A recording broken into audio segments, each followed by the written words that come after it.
Welcome back to St. Peter's Layout.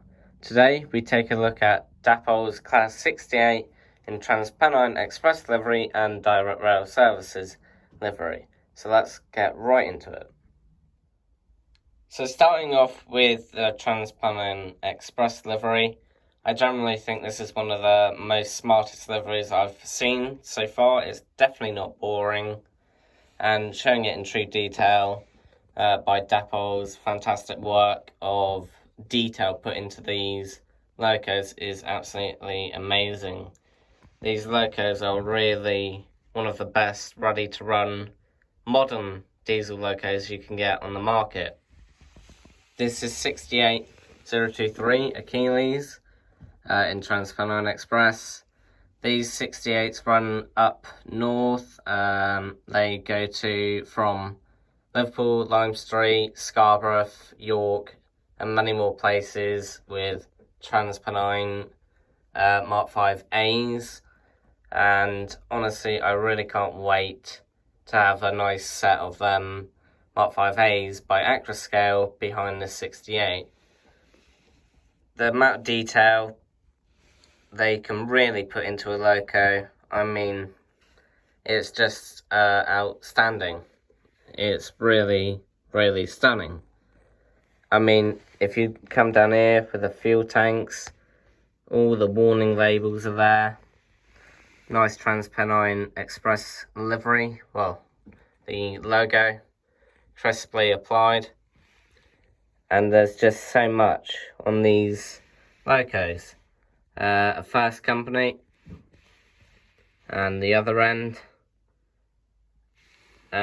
you can see Voslo, which is the manufacturer, and I think it's just stunning. It really does take the words out of my mouth. The 68 is just one of the best, in my opinion. They do have Caterpillar engines in them, and they are nicknamed Big Cats, which I find really funny, but they are really nice sounding. I'll put a clip in of one I caught at Liverpool Lime Street at the start of 2020, and yeah, I'll put it in now.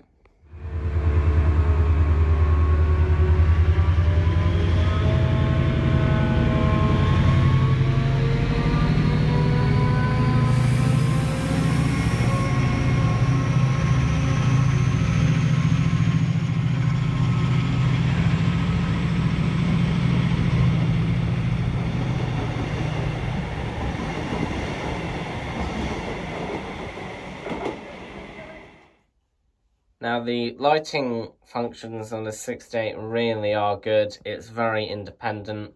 As you can see, it has no cab light on, but if I press function 5, it brings the cab light on, and if I press function 6 on the other end, it will just bring on the rear cab light.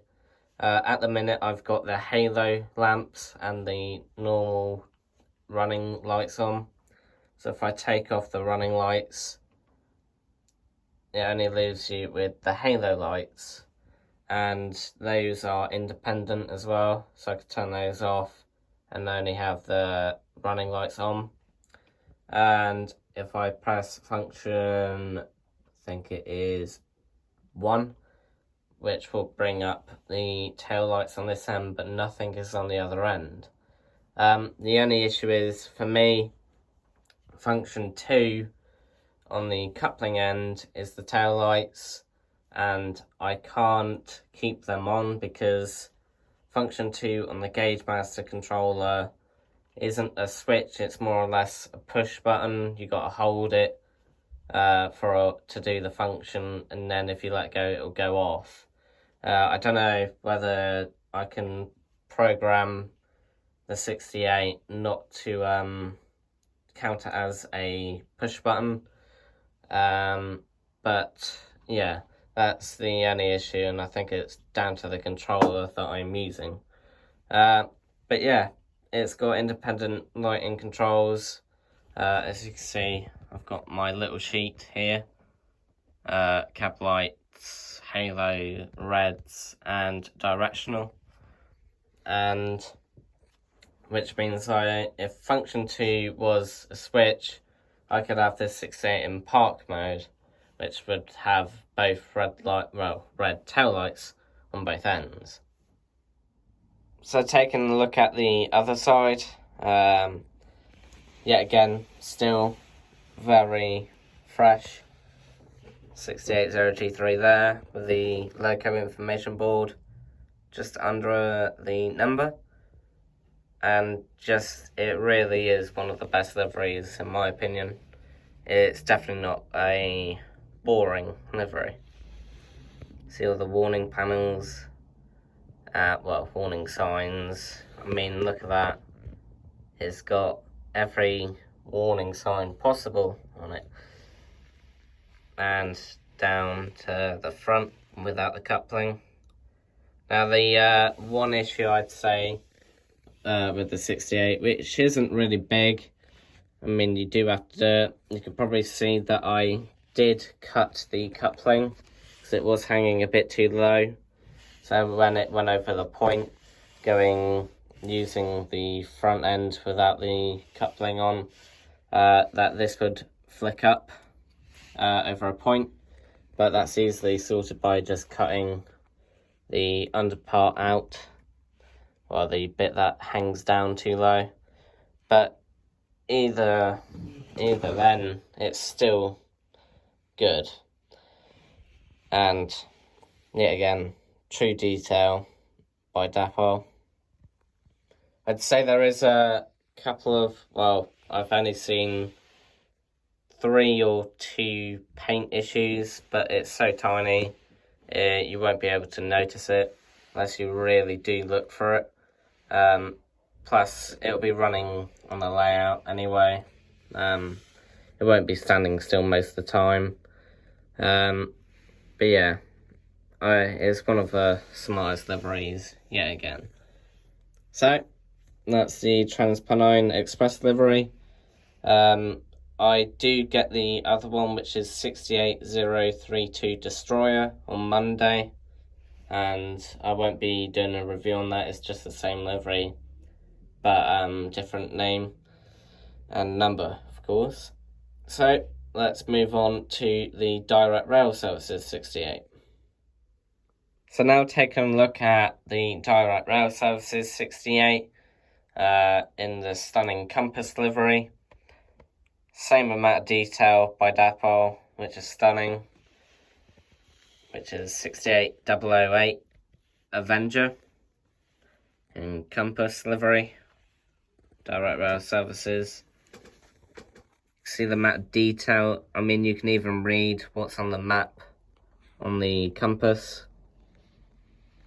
And I just think these locos are just stunning with detail. I mean, if you look at these two, they are perfect for a modern layout if you were doing one.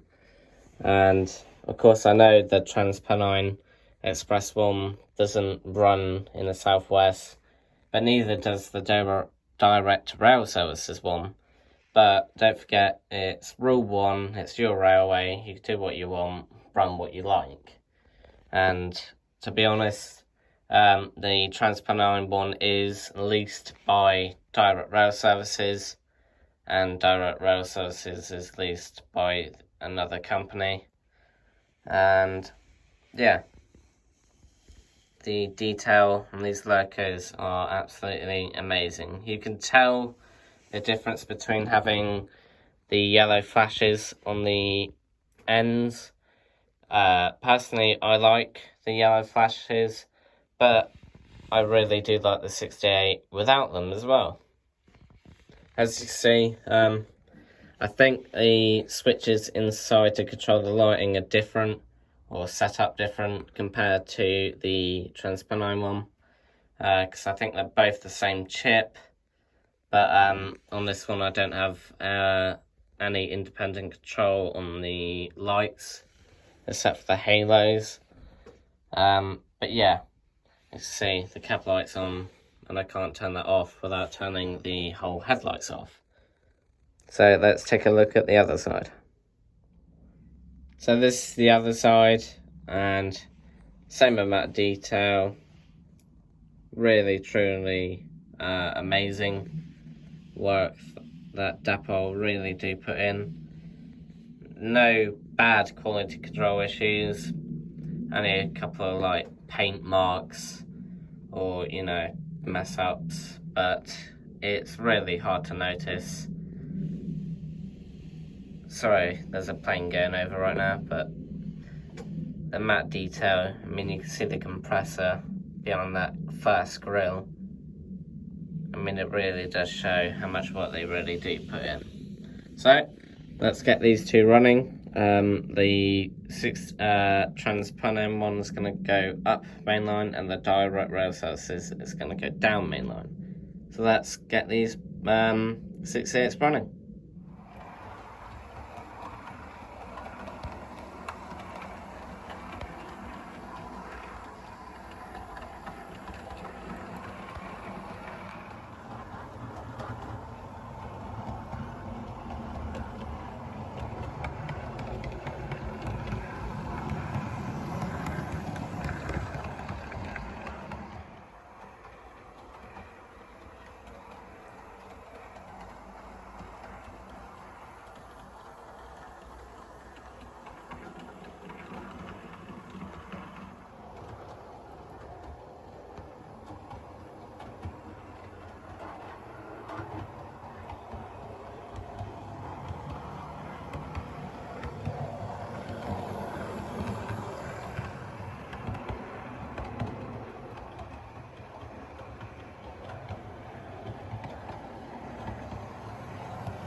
So, that's the end of the Dapol Class 68 review.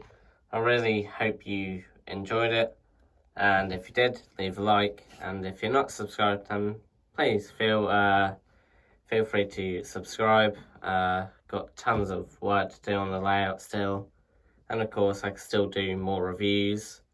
I've got another loco coming Monday, which I might do a review on, and it's by Bachmann.